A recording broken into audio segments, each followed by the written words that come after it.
Good evening and welcome again to the Canadian Orthodox Monastery.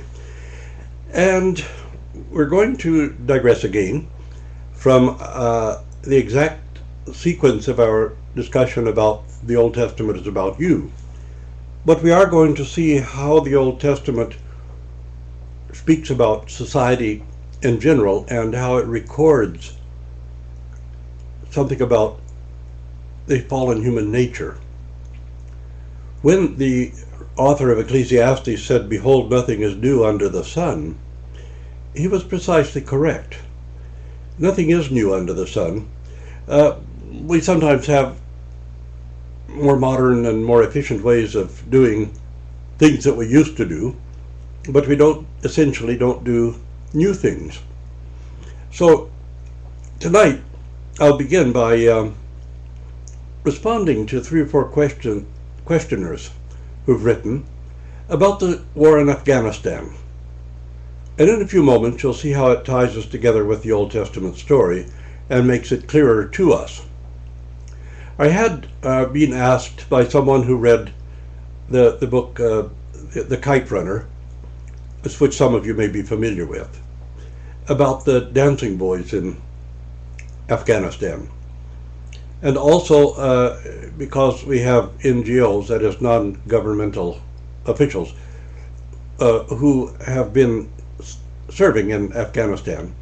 And also some of our returned Canadian servicemen, even 1 or 2 of the chaplains, have commented on some of the more serious problems in Afghanistan that we would consider moral problems, but of course they wouldn't consider it to be that there.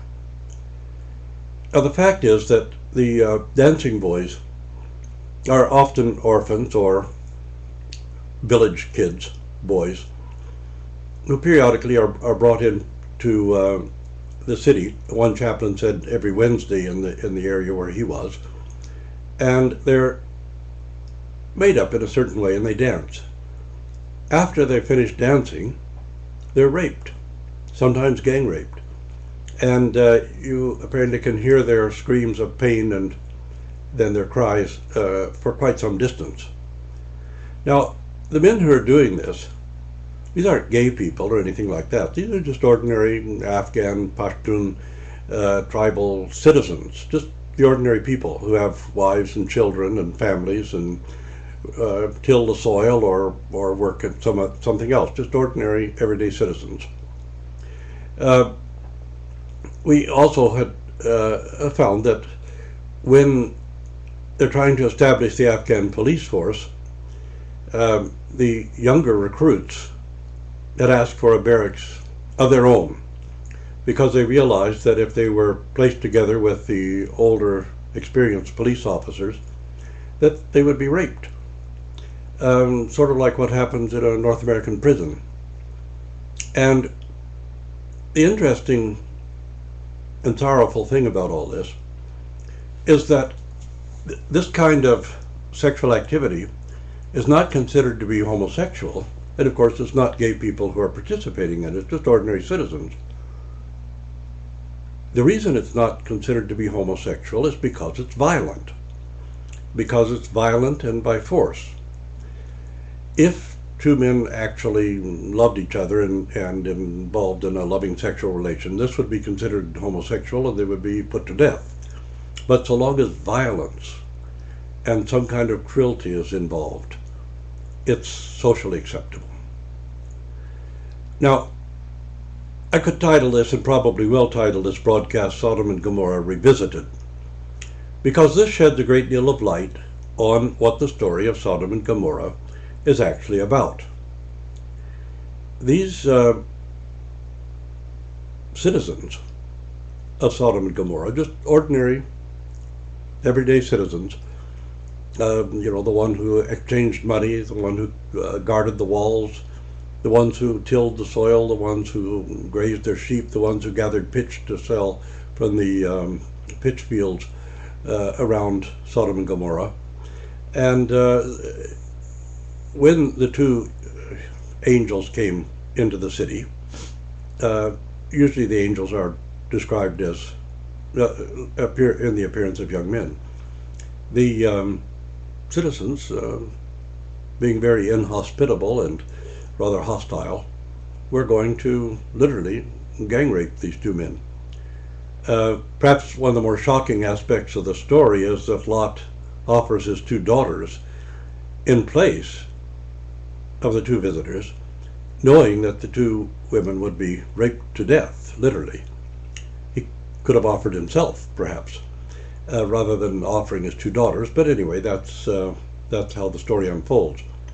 In any case, this story about Sodom and Gomorrah, this is not about people who are exceptional. It's not about some kind of gay community or something like that. This is ordinary citizens.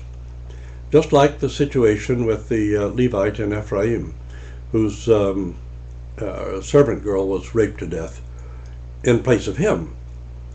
So this was something that not unusual in those cultures and societies throughout the Middle East, and not unusual in the Islamic world. When Constantinople fell to the Turks, it's recorded for us that some of the Turks actually fought each other for possession of the beautiful boys. Now this is what's taking place in Afghanistan regularly as part of the culture and part of the society.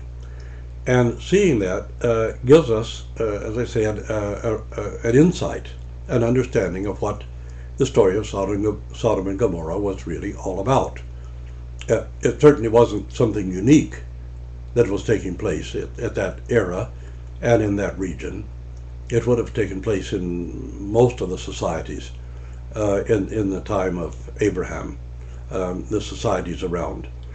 The Hebrews were unique in condemning that kind of violence, that kind of sexual violence. The rest of the society around them, we don't have any sense that they had condemned this. So this is a unique moral concept given by God through the Hebrews.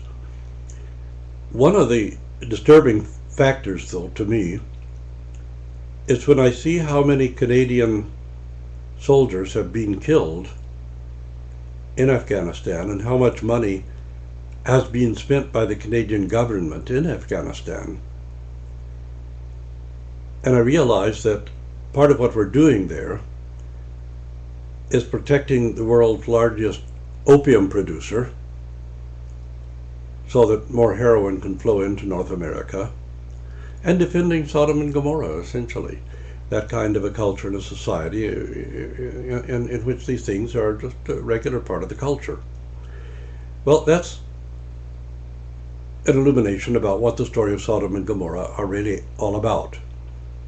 Now, why that unique story should appear in the Old Testament when the activities that were going on or that are recorded there were certainly not unique. Because the Old Testament does give us an insight into humanity, and the Old Testament is about our society and our cultures as well. Totally patriarchal cultures are violent and dysfunctionate. And the more that women are suppressed and repressed in these societies, the more of this kind of violence we can see. Like in prison, the men who are committing rape, they're not gay men or anything like that. They're just ordinary people. If you told one of them that he was gay, he might beat you to death. Just like in Afghanistan, if you told one of the men that he was homosexual, he might shoot you dead. They consider themselves just ordinary people. But violence and the humiliation and degradation of other males is a part of the structure of the society. And this is something to think about seriously. This is what Sodom and Gomorrah reveal to us. There's a whole scope of things that are being revealed, not just some narrow little episode, but something about mankind, something about closed, narrow societies, something about societies without a real structure and sense of humanity. And so this is an important story, and it plays itself out in Afghanistan today, and something to think seriously about.